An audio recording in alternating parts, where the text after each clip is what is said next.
Welcome to Jackie's Larry Corner. I am Jackie, and now we are going to do part 3 of my favorite books.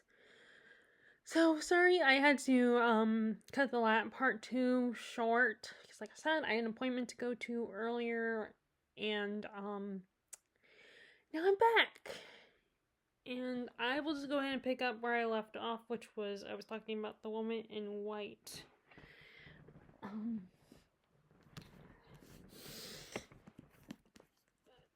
So this is kind of a bit of a mystery book, and it's you kind of like, the characters aren't exactly trying to figure out. I mean, they're trying to prove something. So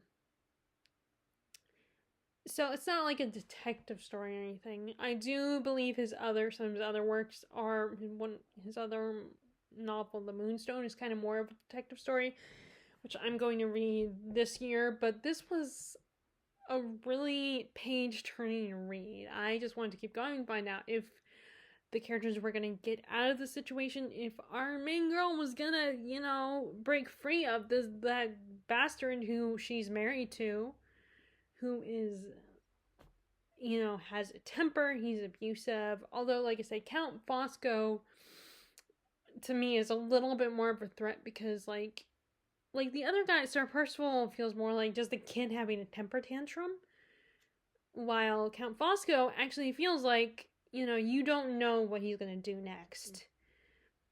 As the antagonist, he's actually charming and very charismatic and very quirky. Like he has a pet bird and these mice that he loves and he cares about. And he, like I said, he actually likes the sister of Lady Glyde. He actually admires and respects her.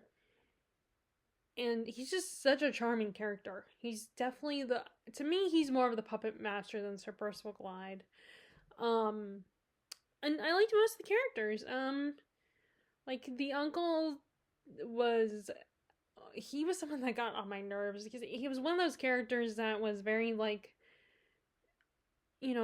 I feel like he was a hypochondriac, because he was always worried about his health, and he was very whiny, and anyone who, like, he don't want to have to worry about anything, and not like, he didn't care about anyone but his own health and himself, and was just like, if anyone bothered him, he would just ignore them and find an excuse to get out of the situation and be all whiny and be like, oh, poor me. He's very woe is me type character, even though his niece is in a really bad situation, and this is his blood niece. It's, he should take care of her, he should protect her. And he's just like, you're a nuisance, go away. I married you off, now I'm done with you. So I cannot stand him. I hate his guts. And he's supposed to be a guardian and protector, and while the other two, the Count and Sir Percival Glyde, are like, you expect them to be sinister and evil and just horrible people, and while this uncle, it's like, you're supposed to take care of them, and you're not doing that. And but it's just it was such a great read. And so many things were happening, and like, it definitely was not, I mean, for like a second, I just, like, sometimes some of these older works can seem, I mean, even Stephen King books at times can seem like, at this point where I'm ready to be done, and like I'm thinking, I'm starting to feel, weary and just ready to finish the book, and I didn't feel as much about that way about this book as I did some other classics. Even with Dickens, sometimes I could feel that way. But with this, I didn't feel that way. I definitely wanted to keep going, and definitely was intrigued. And it was, compared to Lady Audley's Secret, which I read before that, I was definitely more intrigued with this story and the mystery, and wanting to know what the deal was with Sir Percival Glyde, and what did he do that made him such a horrible person? Like, what secret did, the woman in white know about him? Which I don't remember her name, so I'm gonna call her that, the woman in white.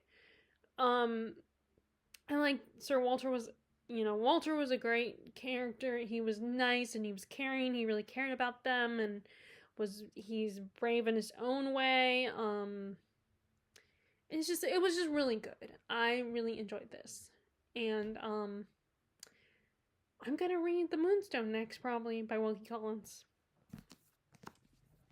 Okay, so then we have The Once and Future Witches by Alex E. Harrow. This is kind of a historical, like, women's suffrage movement mixed with actual, like, witchcraft. Because you have these three sisters who something happened in their youth with their abusive father that kind of caused them to be separated from each other, not having spoke to each other and believing these bad things about each other. And then they, after this mysterious magic tower shows up, and one of the sisters starts to suspect that magic is back in the world, that there could be actual, witches in the real world, and that kind of brings them together because their mom gave them power. Their mom, or their grandmother actually, because I think their mom died, told them that there are witches in the world and magic is real. And you can find magic in rhymes and songs, and which is really cool because you got throughout the book. And this is actually not the first time I've read a book recently where you have basically an interpretation, taking stories, classic fairy tales, and doing a different spin on them so they relate more to the story. And you get a different perspective on the story. So I liked how those were sprinkled throughout. And it wasn't just and it was from different parts of the world as well. You heard different people's stories, like versions of these fairy tales. And I loved how each of the sisters was very different from the other one, and they all represented the three types of women: the crone, the mother, and the maiden. Like, each of them, our three main girls, represent those three things. And I was actually reading this around the time that Agatha All Along came out, which also explored the maiden, mother, and crone motif. So that was kind of cool that I didn't do that on purpose. It was just, I wanted to read this, and and I bought this before Agatha All Along came out. But I was kind of thinking, oh, maybe I want to read some witchy books this time. But I think it's perfect to combine it with, the Salem witch trials with the women's suffragette movement, because it's, again, what started the witch trials was women being accused of doing wicked things. And, this as an excuse to punish women who do not follow the status quo. And, of course, the suffragette movement is about women standing up for themselves and fighting back and trying to get their rights from men. So it makes sense that these two ideas are put in one book. And I like I love reading stories about complicated relationships between sisters, and these sisters that have been brought back together and are trying to mend their relationship. And I definitely got very frustrated because, of course, as the reader, I'm privy to certain knowledge that the characters aren't, and I'm just, because we're inside of each one of the sisters. So I know the truth, I know I understand what the other believes is wrong about, And so I like that storyline, these three sisters coming back together and learning to trust each other again and building up that relationship and escaping, talking about their escape from their abusive father. And it was just and it also, and again, another book that kind of had a very, it wasn't spooky, but it was very autumnal. It wasn't spooky, but it wasn't necessarily cozy, but it did feel very autumnal. And that's, of course, because it's about witches. And it just, it was just so good. And, a really great book on the struggles of women and women fighting back and gaining back the power, because that's what it's all about. Gaining back power. But I think there's also we see multiple sides of that. We see the younger sister who is angry and full of rage and is a fighter and willing to sacrifice herself and just wanting to punish. And then you see one sister who has become a mother and is trying to protect her child and knowing the dangers of the situation and is afraid to get involved because her child, it's not just about her anymore. It's about this life that is inside of her that has come, that she's brought into the world, that she has to protect. And then the oldest sister is someone who's trying to be an adult and be practical and mature about the situation and trying to take care of her other sisters and protect them herself, but also knowing what's right and wanting justice. And it's just such a good story, and definitely, and of course the antagonist was really great. He was terrifying. He was controlling shadows, which is interesting because I watch Leo in the books. Leonie is her name. She talked about like how now there's a lot of literature now, a lot of fantasy, paranormal fantasy, romantasy books that are kind of like we're obsessed with, with shadow guys and stuff like that. But in this case, it's not done in he's sexy and mysterious and maybe he's misunderstood. I mean, he was really a bad guy controlling shadows, which in this case is very dangerous because a shadow is a part of you, and it's like he can puppeteer these people, which makes him even more dangerous because he's controlling them and he's relying on mass paranoia and people's fears. And I like how when you first meet him, he seems like their first impression of him is he's not that scary, he's not that threatening, he seems just mild-mannered guy who's a politician, who's running to be mayor or whatever, and then you realize slowly over time that he is actually a threat, and it's all this mild-mannered look of his is all a mask. But it's so good. And also the mythology of the world and the tower and everything, that was really cool. And so I enjoyed this. And it's historical fiction. I love historical fiction. Okay, and then we have another book that I have taken a long time to read and finally finished that, and that is David McCullough's The John Adams Biography, which the miniseries is based off of. And it was really cool to learn about John Adams. He's one of my favorite presidents as of right now. He was so smart. I mean, although his son, John Quincy Adams, I think he's a little bit smarter than his dad. And he gotta give the man props. He had to deal with a lot of crap during his, when he was president. And just, people saw, not everybody, and he had a very complicated relationship with Jefferson. I mean, with Hamilton, there was clear hatred, dislike, distrust between the two of them. With Jefferson, they were actually, like, in a way, frenemies. Like, they respected each other, and there were times they actually liked each other and considered each other friends, but there were also times when they just butt heads, and they annoyed each other. They actually had a really compelling friendship that was messy and complicated. And he definitely inspired me to buy a biography on Jefferson, which I did start reading earlier this year, and it was just in some of the things he did, like some of the the improvements he made, like, yeah, he had a rough presidency, but he did do a lot, and he is one of the founding fathers. He contributed, and he was one of the ones that fought the hardest for this freedom and fighting back, and he put in the most effort, the most risk, and he was the only one who was a true abolitionist. He was the only one who didn't believe in having slavery. He ran his own farm, and and also, like, you gotta admire his wife too. She put up with a lot, and she was a fighter too. I also have a biography on her as well. But yeah, it was really great to learn more about him, to read more about him. And there is another biography out there I would like to read about John Adams as well. I can't remember the author of that one, but yeah, it was really great to read about this president and learn what he accomplished, what he did in his lifetime.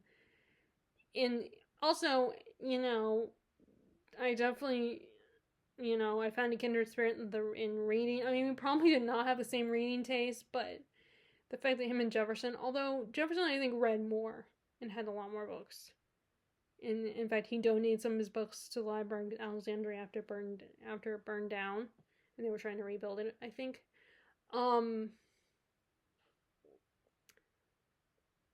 But unfortunately, the dude had a lot of insecurities, and had a bit of a temper that often got the best of him. And of course, David McCullough explores that, talks about that as well. But he's a very passionate person and just really cared about this country and us gaining our freedom and, escaping from England. And I also think he was very brave and admirable president and just a person in general. But yeah, I loved reading about John Adams, and like I said, there's the other other biography that I want to read as well.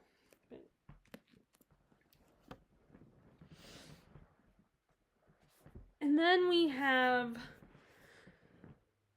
My Death by Lisa Tuttle. This is such a simple and short book. It's one of the, it's kind of gives off a little bit of vibes it definitely gives off vibes of, like the 13th Tale or something, where like you have a character who discovers this person in history that had been, that the truth isn't as known about her, and wanting to this person who we don't know her name, we're not given her name, she wants to explore. And it also talks about grief and this woman, so the story is that our main character she is an author who, was happily married, had a good marriage, but her husband died, and she is still grieving and has been unable to write. But finally, at the start of the book, she's finally been inspired to start writing again, and she decides the easiest thing to write would be a nonfiction. And after talking to her agent, she decides to look for inspiration at this gallery and finds this mysterious painting of another artist / author like her. I'm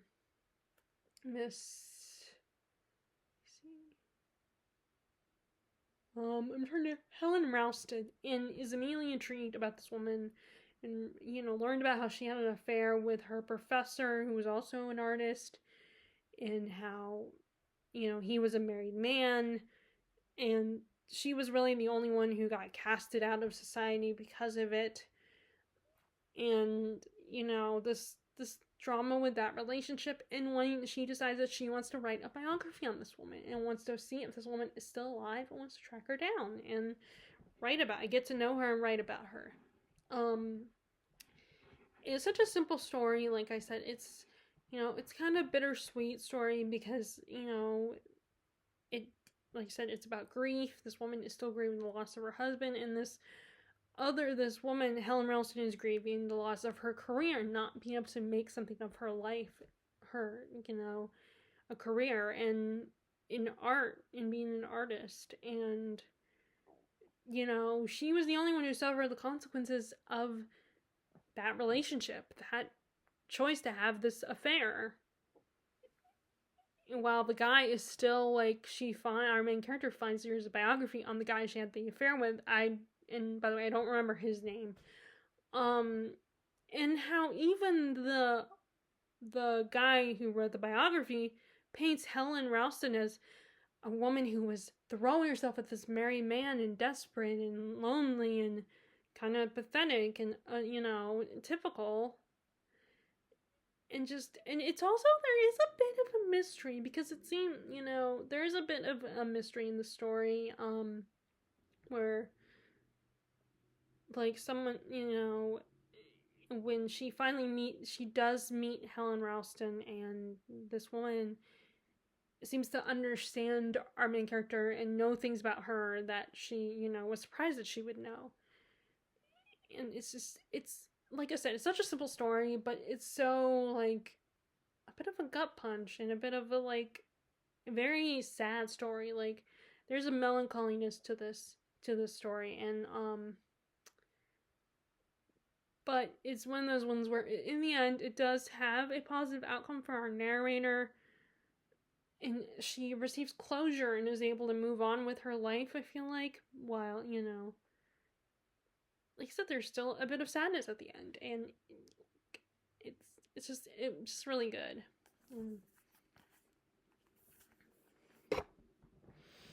Okay, so one more pile. Okay, next is another tough read for me, and another one to add to my Filipino literature. Although this is a biography or autobiography, by Carlos Bulosan. And he was a poet, and he came from a farming family. But his father did not own the land, and he never made enough money to pay for the land, and then they ended up losing it in the beginning. And like his family couldn't be together. The kids, all him and his brothers and sisters, had to go to school at separate times, and his mom was living in a different part of the Philippines. And his dream was to go to America because he thought he could have a better life there.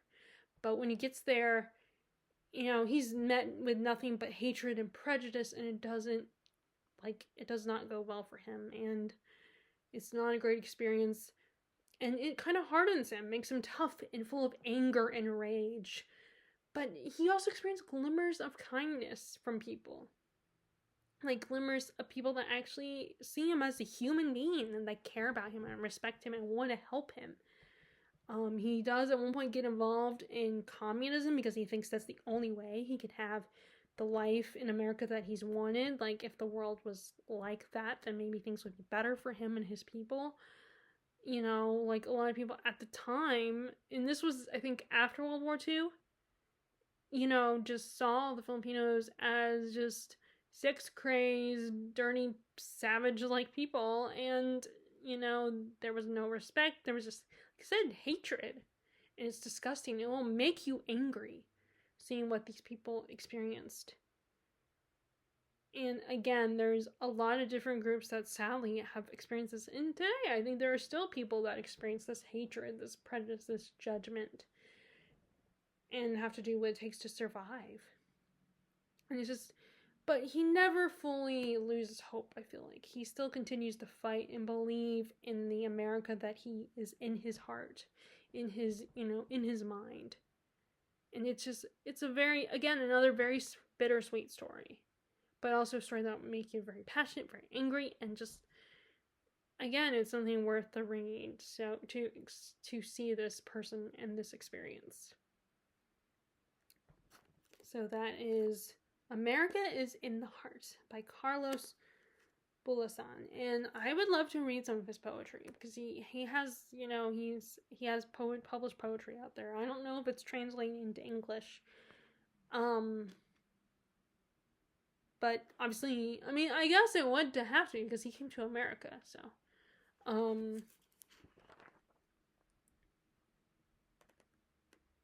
Like, why are these men so brutal, so sadistic?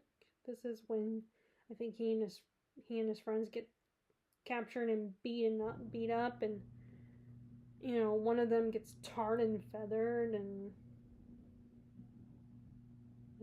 this is really sad too. I almost cried. What was the matter with this land? Just a moment ago I was being beaten by a white man, but here was another white person, a woman, giving me food and a place to rest, and her warmth. And it's so sad because he does experience glimmers of hope throughout, but mostly he meets nothing but ugliness from, Americans, particularly, white men who don't want them stealing their women.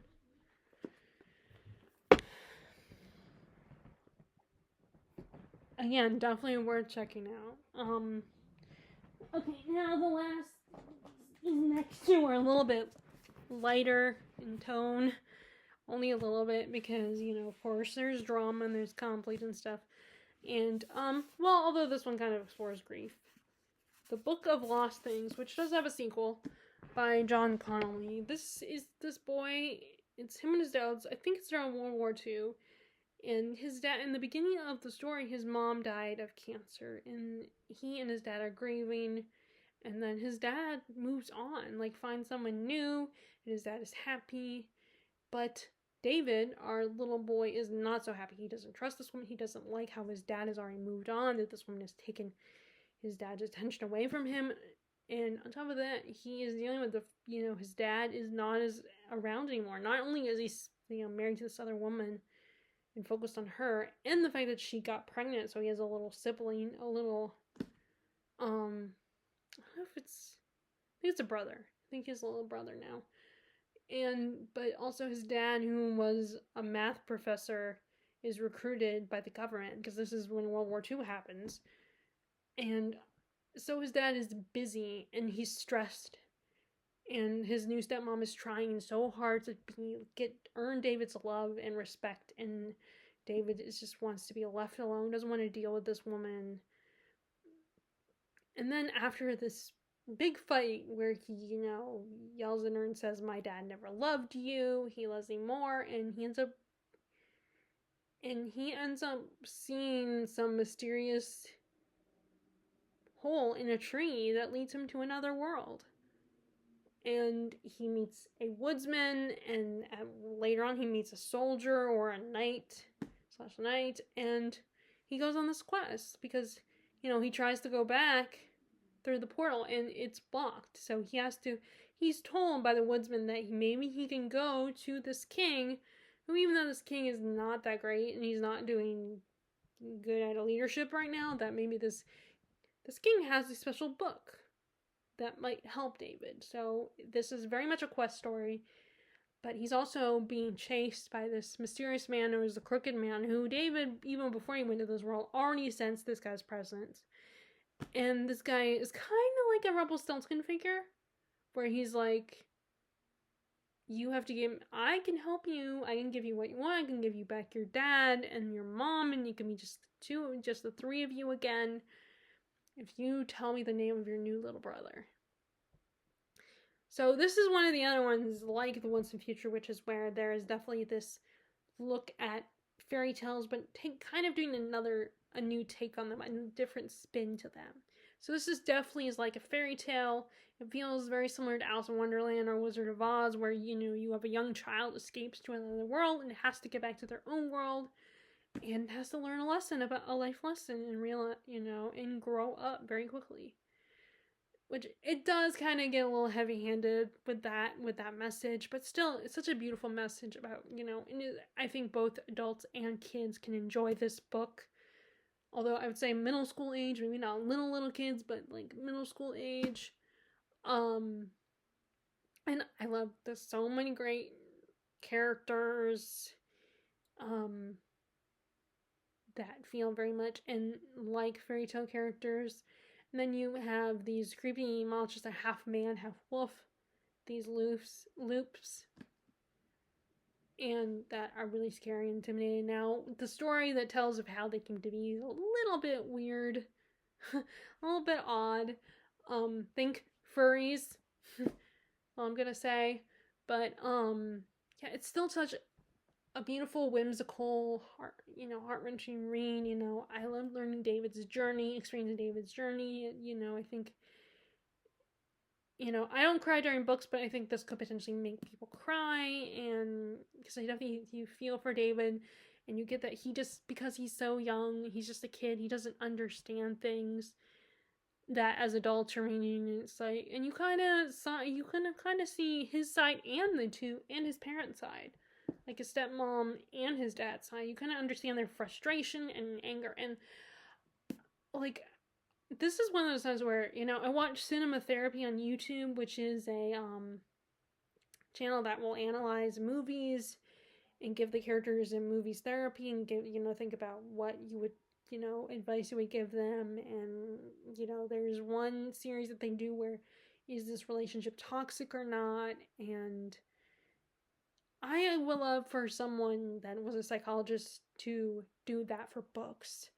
I want to see that. I know that, for TV shows, like in movies, it's probably easier because you get the visuals and everything, and everyone knows the stories. But I would just love for someone that understands the psychology and maybe is a therapist to look at that kind of stuff do something like that for books as well. Fortunately, I'm not in that position, so I don't have that kind of knowledge, so I couldn't do it. I would, be amateur.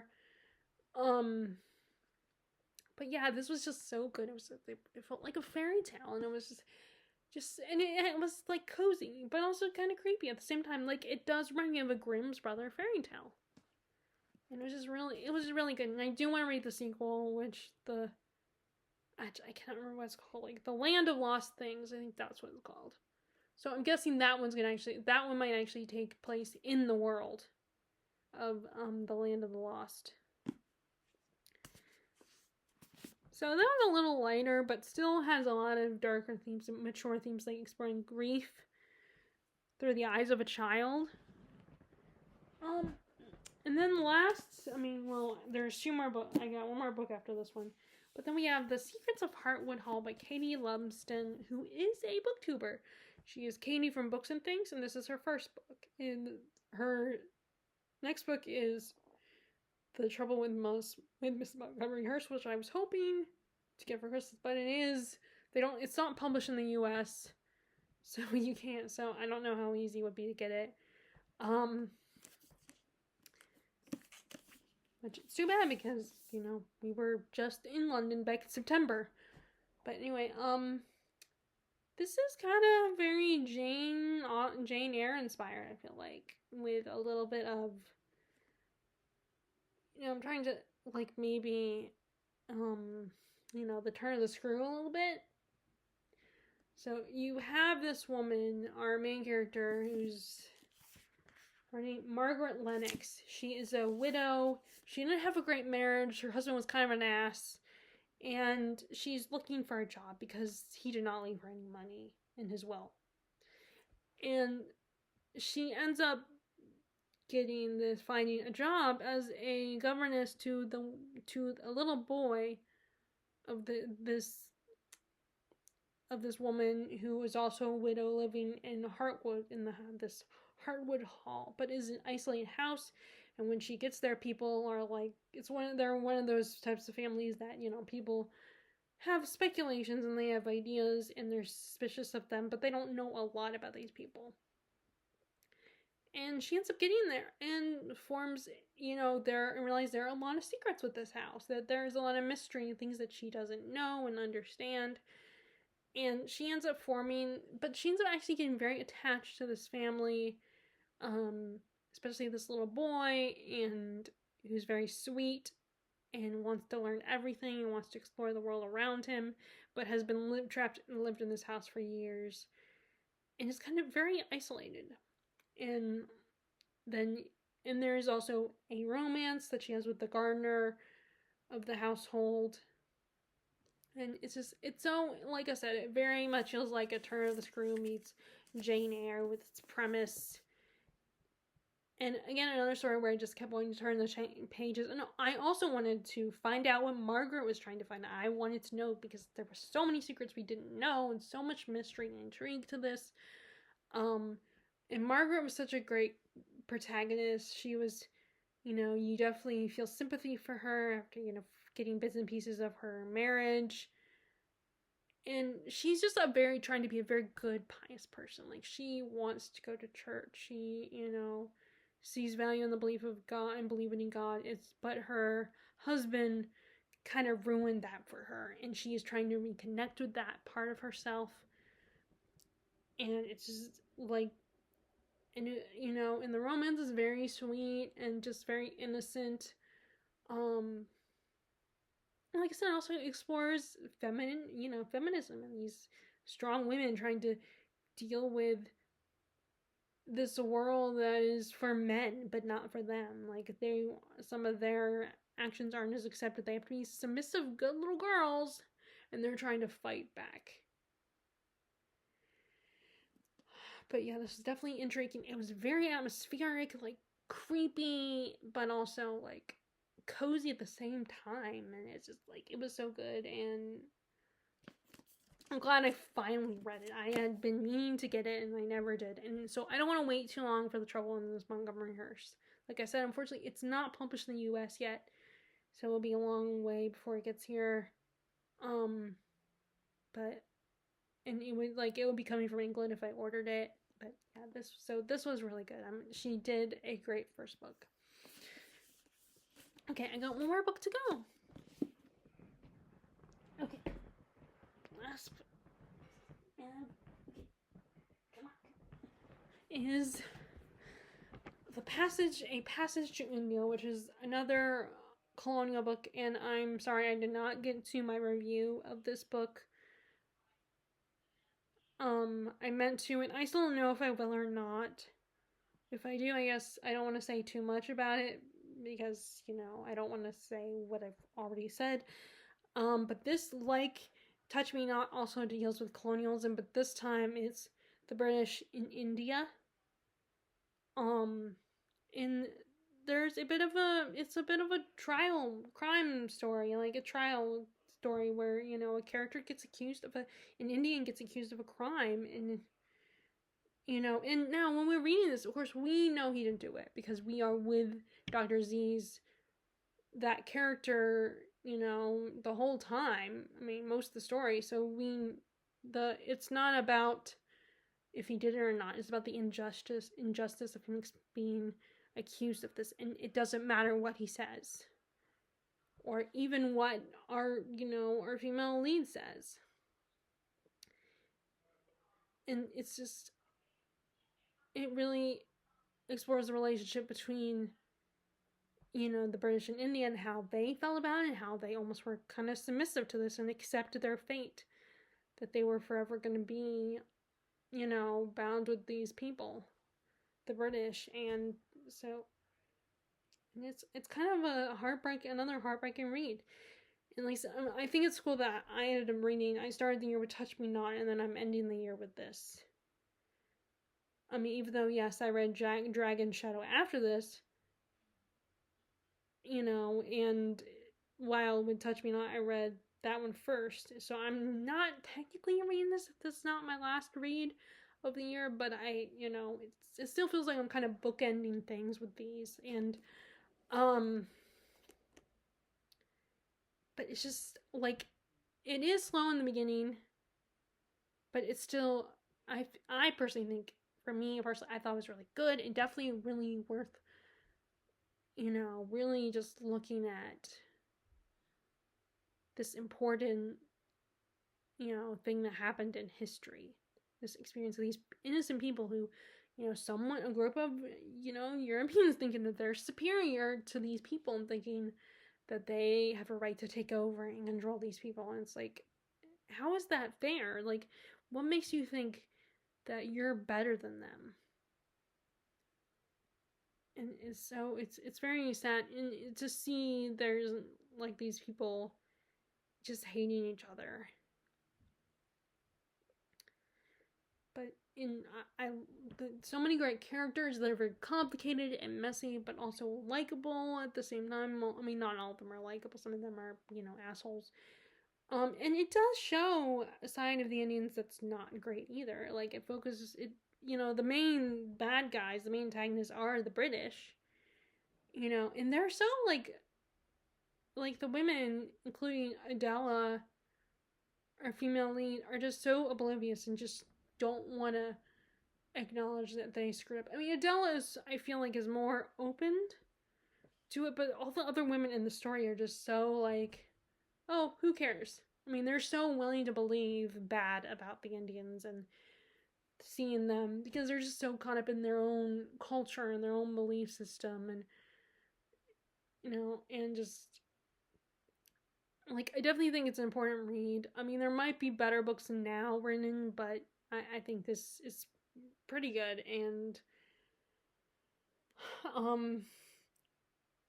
kind of actually am okay. I mean, it's a little simple and it looks like an old book, but like, it's very yellow. But I kind of do like the elephant that represents India with all the cool designs on it. But then also on top of it is the British flag. And I think that definitely represents the situation that the characters in, where the British are basically on top of the Indians and overshadowing them. So I think this is a really great cover design. But So like I said, I don't know if I'll do a review or not, because if I do my review, I might be basically repeating what I said on here. Um, but anyway, so yeah, um this was the second to the last book I read, and the last book I read was the sequel to Hearthstone. And currently, so, and I don't, it's tomorrow is the 1st of January, so I don't have any other books. I am in the middle of, Hello, or, well, close to the very end of Hello, Beautiful. And I don't know, maybe I'll put it on my list next year as a favorite. I kind of wanted to get it, read soon, and I do enjoy it. I don't know if it's a favorite, but I mean, maybe I'll include it with my list next year and just mention that, I read at the end of the last day of 2024. But anyway, so those are my favorites for 2024. Anyway, so I hope you liked these videos. I'm sorry I had to split them up, but like I said, it was just not a good day for that, because we had errands to run and I had my appointment in the afternoon, so it was hard. Not a great day to film this, but I didn't know what was gonna happen tomorrow, and I wanted to get this in before the end of the year. So if you like this video, please give them a thumbs up and click subscribe if you haven't already. Click the bell icon if you want to be notified about my latest videos. And I hope you're enjoying whatever you're reading, and I will talk to you all later. All right, bye!